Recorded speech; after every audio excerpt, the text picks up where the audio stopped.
Essa aqui eu estou sem câmera, tá? Então hoje vocês vão ouvir só a minha voz. Deixa eu abrir aqui para a gente poder começar.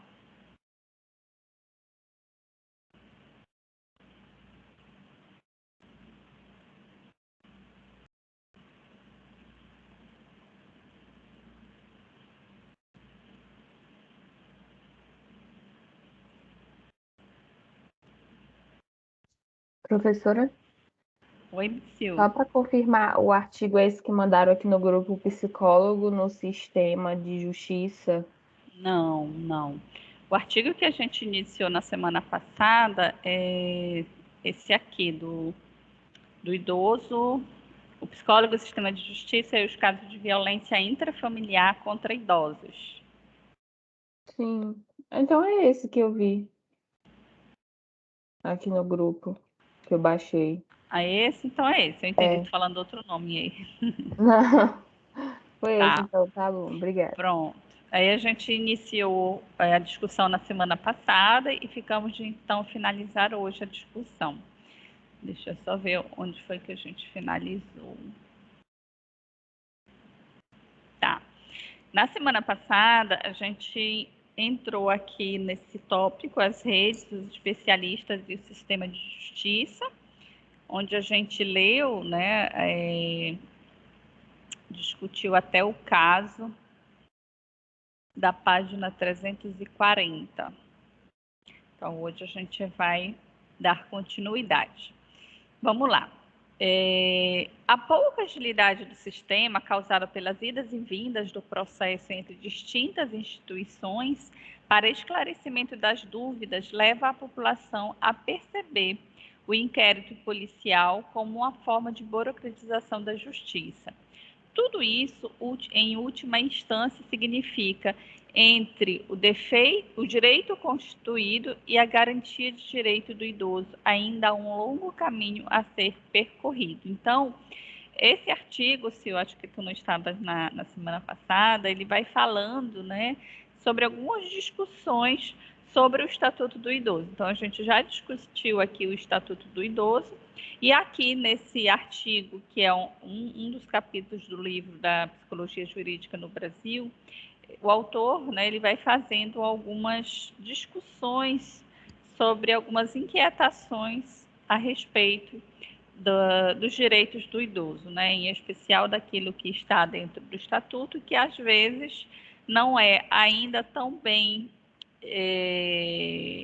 realizado, né, ou seja, cumprido o que efetivamente deve ser cumprido. Além disso, ele fala, né, sobre o processo de violência intrafamiliar que ocorre com os idosos. Então, na semana passada, inclusive, essa parte onde fala da violência intrafamiliar, a gente já comentou, só para te situar. Então, as autoras afirmam ainda, né, concluindo, afirmando que o fluxo institucional de captação, registro, atendimento e encaminhamento dos casos de desrespeito e violência contra o idoso no Rio de Janeiro ainda carece de articulação, integração e agilidade, o que poderia resultar no aumento de uma eficiência expresso, sobretudo na maior resolutividade dos casos. No caso específico da realidade da comunidade estudada, várias experiências de movimentos e instituições locais em defesa dos direitos dos seus moradores foram vilmente boicotadas e esfaceladas pelo tráfico. Isto tem se constituído um importante fator impeditivo de fortalecimento das redes informais locais, no mesmo modo que dificulta a entrada das instituições formais na comunidade. O tema mediação foi aqui utilizado por talvez ser um dos que mais perfeitamente revelaria as dificuldades de intervenção judicial, que se situa no estilo da justiça do tipo sala de audiências ou de gabinete, conforme a anotação de Garapon vista acima. Isto é, particularmente verdadeiro para aquelas situações que envolvem relações interpessoais contínuas, nas quais podem incluir, de modo geral, as relações comunitárias e familiares. Ao mesmo tempo, esse tema também permite a abordagem do que poderia ser a articulação de ações governamentais e não governamentais, tal como previsto no Estatuto do Idoso. A interrogação que assim se coloca às formas de funcionamento judicial e, por extensão, a todos que se incluem neste campo, não é exclusiva ao tema do idoso. Todavia, naquele que se refere a este segmento, essa interrogação é mais aguda pela escassez de alternativas no próprio terreno das políticas públicas ou pelo lugar que a velhice ocupa no imaginário social, em particular no que se refere àqueles que estão inseridos nos estratos socioeconomicamente desfavorecidos. Então, aqui, o autor, ele coloca, né, sobre essas dificuldades, né? Então, o que a gente tem em termos de garantias no estatuto, e aí quando a gente vai para a prática, a gente ainda visualiza, por exemplo, poucas varas específicas para o atendimento de idoso. O tema mediação, que a gente estudou na penúltima aula, né, onde a gente viu como é a nossa forma de atuação, aqui nesse item específico, ele coloca que este item, ele, né, é uma grande dificuldade para ser realizada dentro dessa esfera do idoso, ou seja, que essa população ainda ela não é tão olhada como deveria, ok? Se compararmos, por exemplo, as condições relativas ao acolhimento institucional de crianças ou adolescentes e os idosos, notam-se as diferenças entre um e outro conjunto de equipamentos, ainda que existam problemas comuns. Podemos dizer que, no que tange à infância, alguns passos a mais já teriam sido dados como um melhor funcionamento. Da mesma forma, o sistema de garantias de direitos conceito sugerido no ECA, ainda que se reconheça haver muito a fazer para o seu aperfeiçoamento, tem uma visibilidade e poder de organização que a Renaldi, que seria, a grosso modo, um equivalente para a esfera do idoso, só agora começa a adquirir. É com base nesse contexto que uma análise sobre as demandas dirigidas ao judiciário e as respostas que ainda se originam se faz necessária, em meio a um campo em que os recursos são sempre escassos frente às demandas apresentáveis. Podemos ver que, então aqui ele faz a comparação, né? Por exemplo, o direito das crianças e dos adolescentes, elas estão bem mais sendo efetivas, sendo realizados, já está tudo muito mais organizados, enquanto que o do idoso ainda precisa de uma organização maior, né, de uma estrutura mais efetiva, de uma eficiência mais efetiva. Então, um dos tópicos que a gente comentou na semana passada por exemplo, alguém faz a denúncia que o idoso está sofrendo maus tratos, mas quando se chega lá, efetivamente, né, a equipe que vai fazer a análise nem sempre consegue dar uma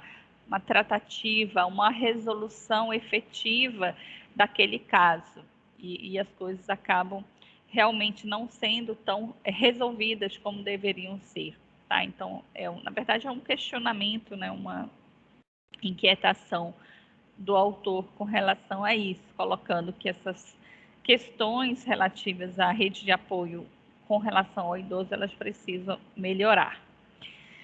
Então, vamos lá. As partes, quando buscam auxílio do Estado para a solução dos seus conflitos, frequentemente têm o conflito acentrado entre procedimentos que abstratamente se apresentam como brilhantes modelos de lógica jurídica e processual. Contudo, no cotidiano acaba por frequentemente se mostrar ineficientes, na medida em que esquecem os relacionamentos sociais preexistentes entre as partes em conflitos. Exemplificamente, quando um juiz de direito sentencia determinado com quem ficará a guarda de um filho ou os valores a serem pagos a título de alimentos, põe fim, para fins de direito positivado, a um determinado litígio. Todavia, além de não resolver a situação, a relação conflituosa, muitas vezes acirra o próprio conflito, criando novas dificuldades para os pais e para os filhos, né? Então, aqui novamente ele vem a colocar, né? Então, no litígio, um juiz, né, faz uma determinação, faz ali uma sentença para a resolução daquele caso, mas quando a gente vai ver, aquela resolução acaba ainda não sendo uma resolução e muitas vezes acaba aumentando aquele próprio conflito que já existia. Ainda aqui cabe mencionar o quanto a produção teórica no campo da psicologia jurídica está distante de uma reflexão que tenha por foco a articulação intersetorial. Talvez por isso não sejam visíveis neste campo estudos e relatos que tenham por tema redes ou mesmo redes sociais. Tais temas contam hoje com uma vasta bibliografia, com autores que, inclusive, são utilizados de modo sistemático na esfera psi e não se circunscrevem necessariamente a um domínio de conhecimento exclusivo. Isso seria particularmente importante quando também se notam poucos relatos e raros trabalhos que tratem do funcionamento das equipes interprofissionais dentro do sistema judicial e da relação dessas equipes com os demais entes do sistema de garantia de direitos, seja da infância e da adolescência, seja do idoso, por exemplo. Como vimos nos exemplos utilizados neste artigo, a discussão sobre o funcionamento do sistema de garantia de direitos e sobre as inter-relações dos agentes que o compõem não pode se afastar das questões referentes à finitude dos recursos humanos e materiais e da própria ineficiência de parte das ações realizadas neste grupo, como já notado. A área de amparo à terceira idade é um dos exemplos que mais chama a atenção para a necessidade de uma intersetorialidade. A língua da professora enrola quando ela tem que falar essas palavras com muito L, na ação pública, pois os idosos muitas vezes são vítimas de projetos implantados sem qualquer articulação pelos órgãos de educação, de assistência social e de saúde. Então, outra pontuação que o autor coloca, né, é que falta a articulação da rede para com os trabalhos relacionados ao idoso.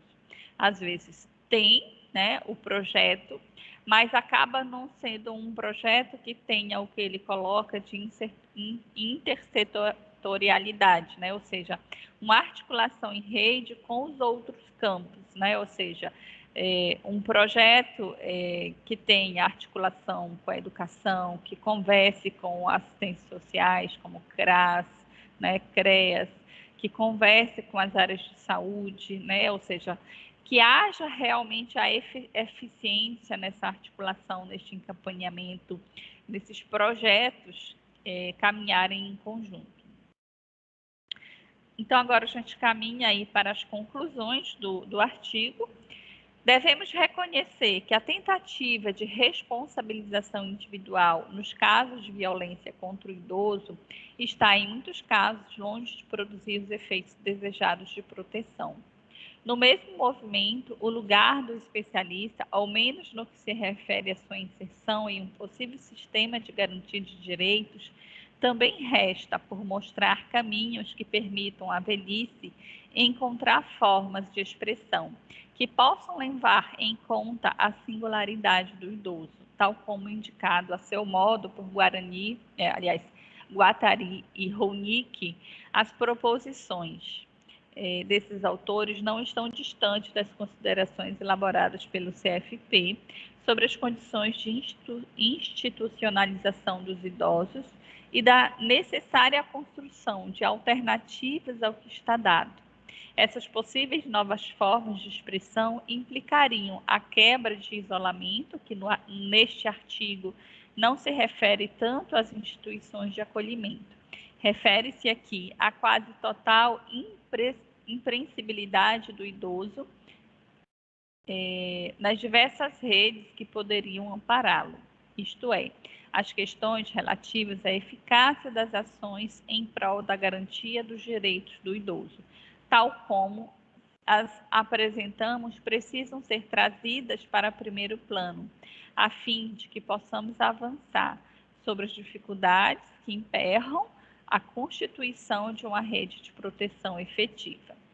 A despeito da consideração precedente, devemos sublinhar que o Estatuto do Idoso potencialmente promove o rearranjo das forças envolvidas na política de atendimento ao idoso. Contudo, sua implementação ainda carece de muitos passos, em particular para o que nos interessa neste escrito, no sentido da articulação dos agentes que compõem a política de atendimento, em que, pese essa observação, não se pode desconsiderar as iniciativas já tomadas para a constituição de redes de proteção ao idoso. Neste sentido, o próprio Estatuto do Idoso seria uma peça importante. A discussão sobre o funcionamento eficaz desta política de atendimento ou da rede que a sustentaria exige a colocação em pauta do que definiria o papel e a função do psicólogo, sobretudo na esfera do sistema de justiça. A elaboração de laudos, embora seja uma condição necessária do trabalho realizado, não se mostra em si como condição suficiente frente às exigências que as questões relativas ao idoso nos apresentam. Neste tópico, mais do que nunca, permanece em nosso horizonte a interrogação sobre o destinatário do trabalho realizado.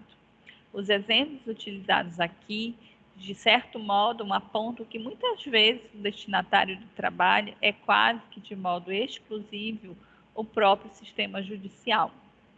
Não devemos esquecer, contudo, que o sistema de justiça não é estático e outras formas de expressão também podem ser concebidas para ele, tal como descrito por Garapon. É nesse deslocamento possível que a existência de conflitos na esfera familiar não necessariamente será assimilada sempre à violência, e quanto a esta, outros modos de intervenção poderão ser construídos. Nesse movimento, talvez, o psicólogo encontre modos plurais de definir o seu trabalho e de delinear suas intervenções, as quais só poderão ter sentido na rede a ser estabelecida. Nesta rede, por fim, mas cuja construção já começou, o não lugar da equipe interprofissional no Estatuto do Idoso poderá ser ressignificado com base na prática que então estará sendo realizada, né? Então, aqui nesse final, ele faz uma consideração para melhorarmos as nossas práticas, né? O psicólogo, mais uma vez, sair somente da condição avaliativa, em especial dentro dessa área do idoso, para uma condição interventiva, né? Então, não adianta somente eu fazer uma avaliação para dar um subsídio para o juiz fazer uma decisão, mas se efetivamente somente aquela sentença não vai resolver a temática, não vai resolver o problema. Então, que dentro do sistema jurídico, dentro desse sistema, a gente possa elaborar projetos, fazer ações que possam efetivamente ajudar, em especial, esta população dos idosos, que ainda é muito carente, né, dentre essas áreas das minorias que precisam, né, dos olhares diferenciados, dos olhares especializados. Os idosos ainda está aquém, né, principalmente quando relacionado a crianças e idosos, a crianças e adolescentes que já estão a um passo a mais, já estão mais organizados, têm mais efetividade nos seus projetos e nas suas ações. Alguém gostaria de fazer uma colocação sobre a discussão desse artigo?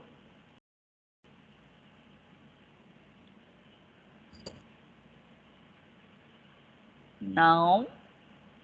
Muito bem. Então, eu trouxe aqui algumas questões que eu quero que vocês façam uma nova revisita ao artigo e me respondam essas questões baseada no que diz o artigo, tá? Não é o que você acha, é o que está embasado no artigo, no que o autor, então, coloca. Então, eu vou dar aí um tempinho para vocês responderem. Vou dar aí uma meia horinha, uns 20 minutinhos. Quando vocês já tiverem com as respostas, vocês me sinalizem. For tendo alguma dúvida, podem me perguntando, tá bom?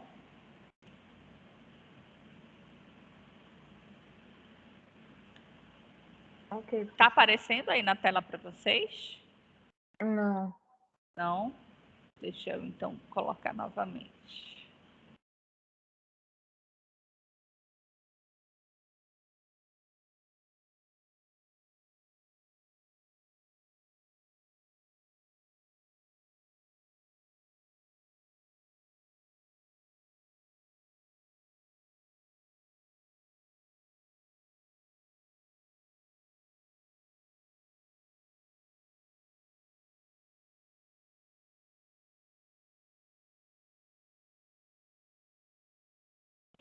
Só aumentar aqui.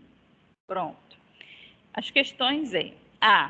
Quais consequências advindas de vínculos afetivos frouxos? O que é violência intrafamiliar? Quais os tipos de violência mais comum contra os idosos? De que modo a psicologia pode contribuir e intervir com os idosos? E qual a relevância de se estudar os idosos? Ok?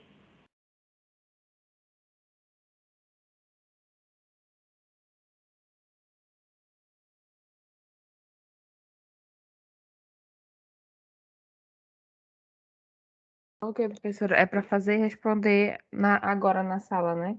Isso, correto.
Olá, bom dia. Oi, Rafael. A gente finalizou a discussão daquele. Pode sentar. A discussão daquele artigo, tá?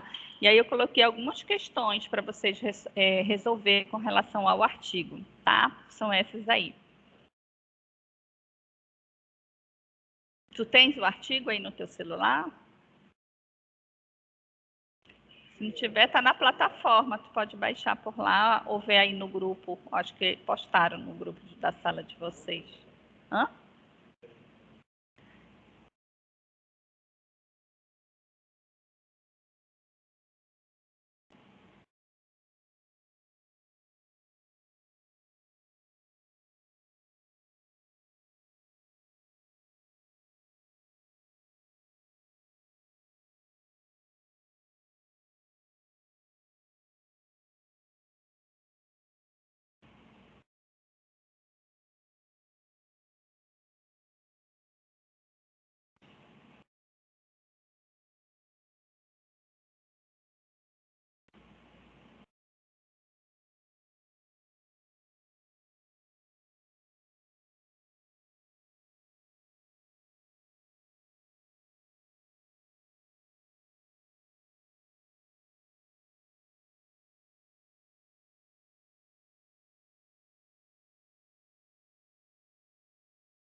Tranquilo por aí, Dê? Tá conseguindo fazer?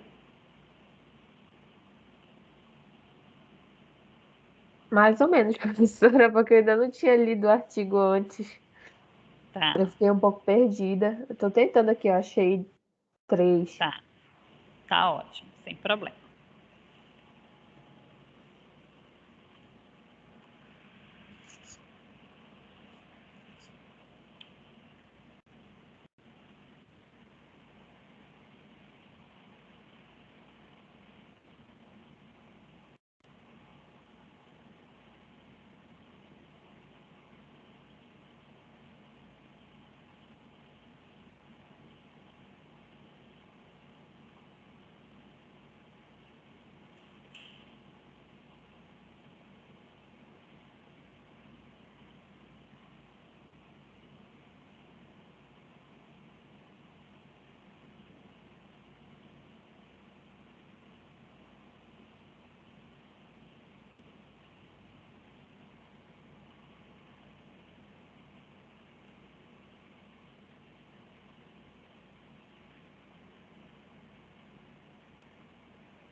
professora. Oi, Sil. Eu acho que tá só eu aqui na sala, né? É você e o Rafael aqui presencialmente. Terminou já, Rafael? Já consegue? Tá. Acho que a gente já pode, Sil. Ele já consegue falar as deles e você também acho que já, né?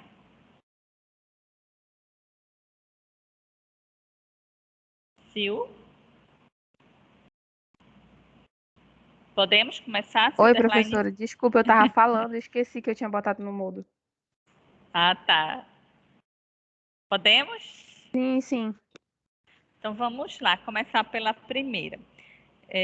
Tu não tem fone, tu não quer conectar para ouvir o que ela fala? Não tem? Rapidinho, deixa eu só ver se tem aqui do lado uma caixa para ele ouvir, tá? Tá. Peraí. Deixa eu ver a caixa tá aqui do lado. Tava lá na 42.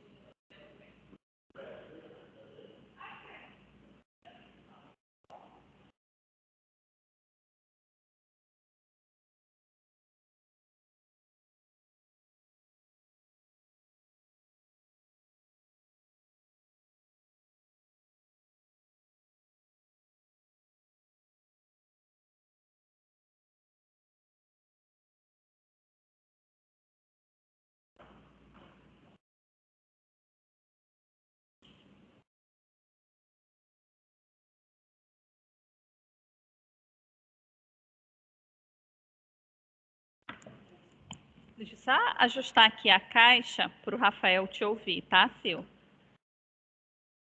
Tá ok.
E Primeira questão, você consegue responder quais as consequências advindas de vínculos afetivos frouxos? Oi, professora. Sou eu? Tô te ouvindo. Continua falando aí, só para a gente ajustar aqui o som da caixa. Tá. Essa primeira questão tá Ah, ok minha tá voz? ótimo. Tá, Tá ótimo o som, pode falar. tá. Então, nessa primeira questão, quais as consequências advindas de vínculos afetivos frouxos, né? Na leitura do artigo, eu consegui uma compreensão geral, né, de qual seria essas consequências, mas eu frisei aqui uma parte de uma citação que eu achei muito interessante, que ele diz assim: o velho passa a ser um sujeito vazio e possível de ser compreendido, em relação ao qual não se tem sequer paciência. O velho é aquele outro em relação ao qual o jovem não consegue construir nenhuma identificação.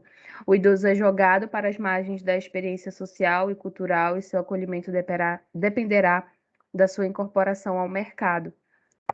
Então, eu acredito que, no geral, as consequências de um vínculo afetivo frouxo seriam essas, sabe? Jogar o idoso para essa margem, e, consequentemente, viria a violência, intrafamiliar, que já é o que a próxima questão vai trazer. Então, acho que essa citação resumiu, assim, muito bem a minha compreensão. E Exato, foi isso. perfeito. Você, Rafael?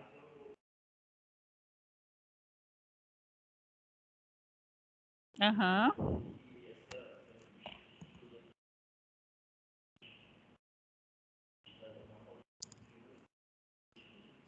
Uhum.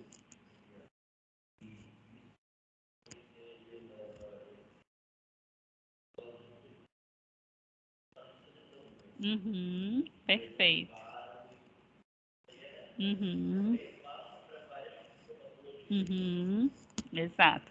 Né? E aí o Rafael complementou aqui, né, que acaba então esses vínculos, né, frouxos acabam proporcionando, né, a solidão desses idosos, deixando eles sozinhos, desamparados, né? Então é bem essa questão aí que você colocou. O que é esse vínculo, né, afetivo frouxo que o texto ele comenta? É justamente aqueles laços familiares que eles não são solidificados pela afetividade, né? O texto coloca que, em geral, são aquelas famílias onde o idoso, quando ele estava na sua vida adulta, né, onde ele era lá o pai ou a mãe, ele acabava de alguma forma sendo negligente com os seus próprios filhos, ou era aquele pai ou aquela mãe que batia demais, que era ausente, né? Não tinha a questão do carinho com os seus filhos, e daí quando eles se tornam idosos, é como se esses filhos de alguma forma quisessem castigar esses pais pelo que eles viveram, né, na época em que eles precisavam ser cuidados, né? E agora que o pai precisa ser cuidado, é como se ele quisesse aí fazer, né, uma forma de castigo, né? Um levantamento que o autor faz de pontuação que é importante a gente frisar, tá? Perfeito. Segunda questão, o que é a violência intrafamiliar? Agora a gente começa aqui pelo Rafael.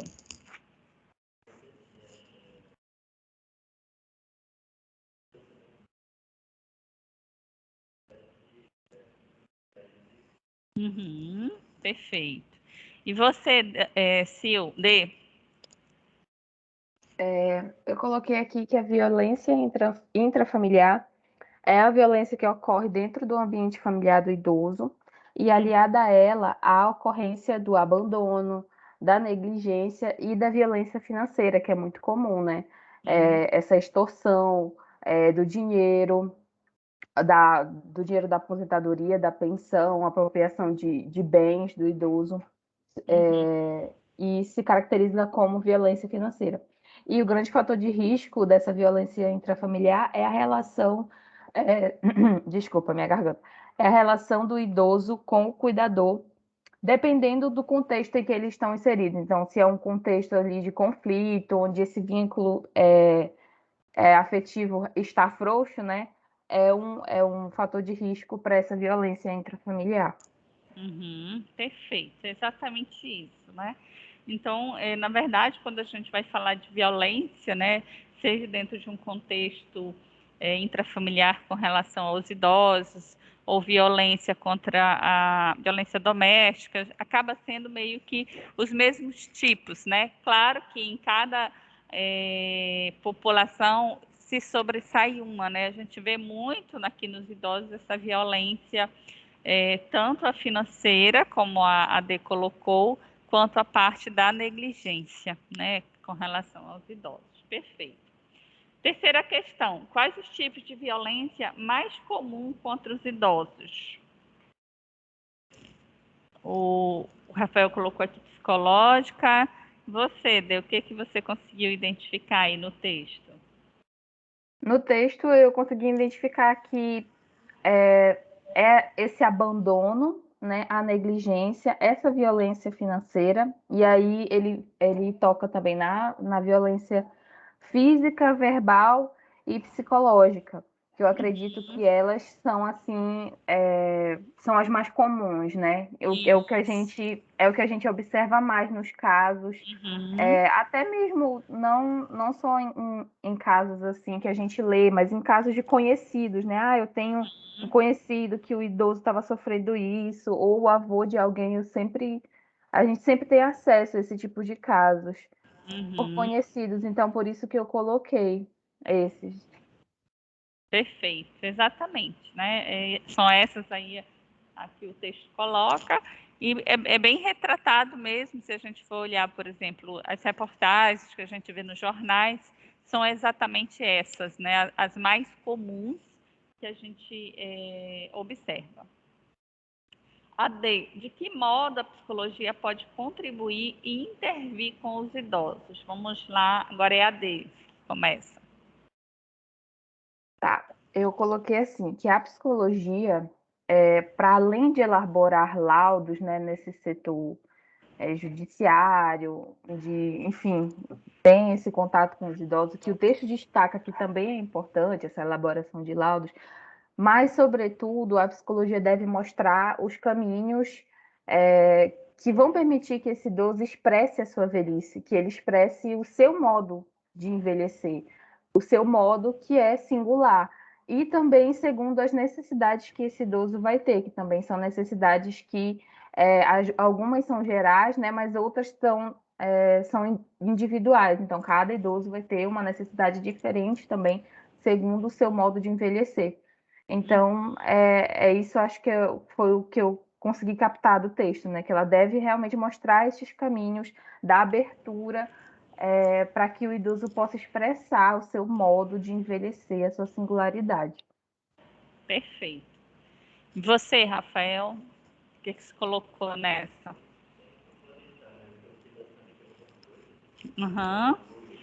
Sei.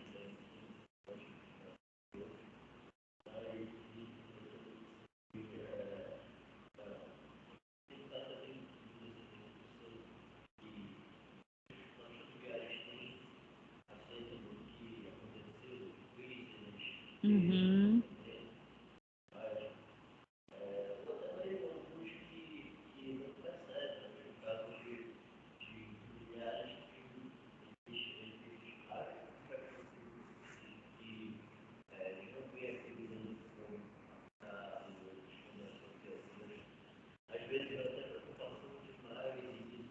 Uhum.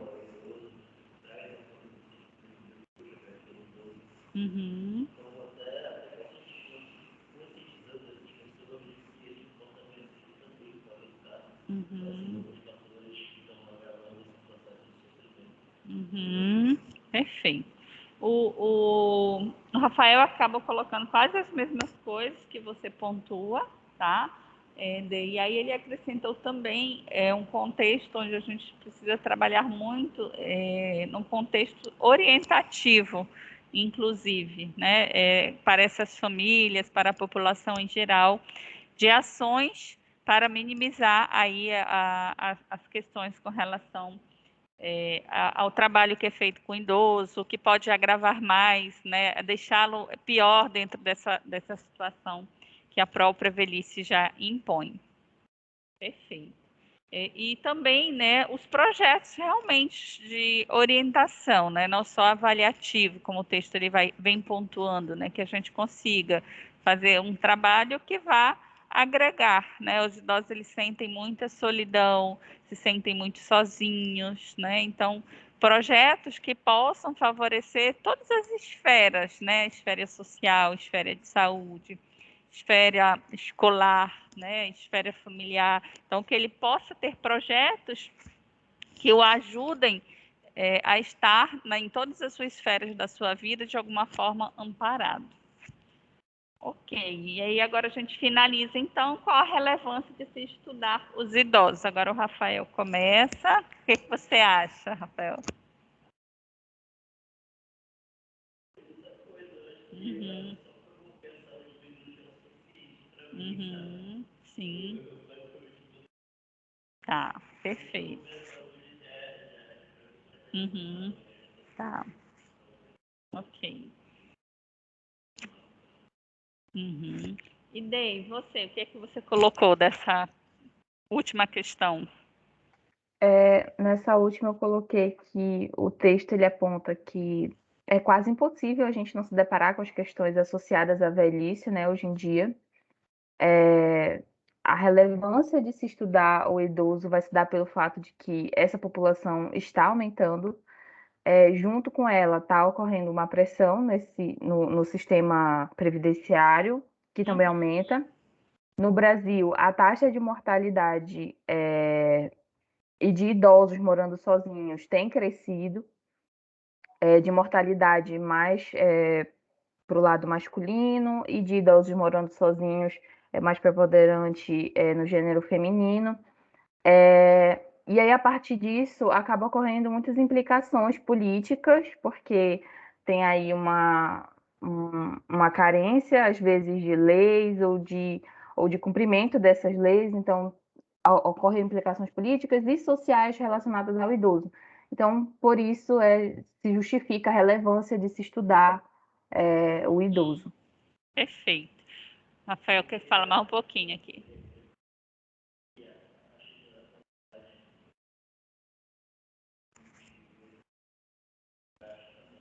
Uhum.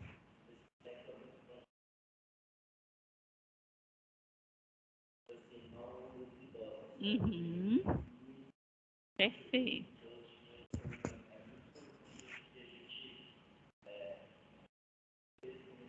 Uhum.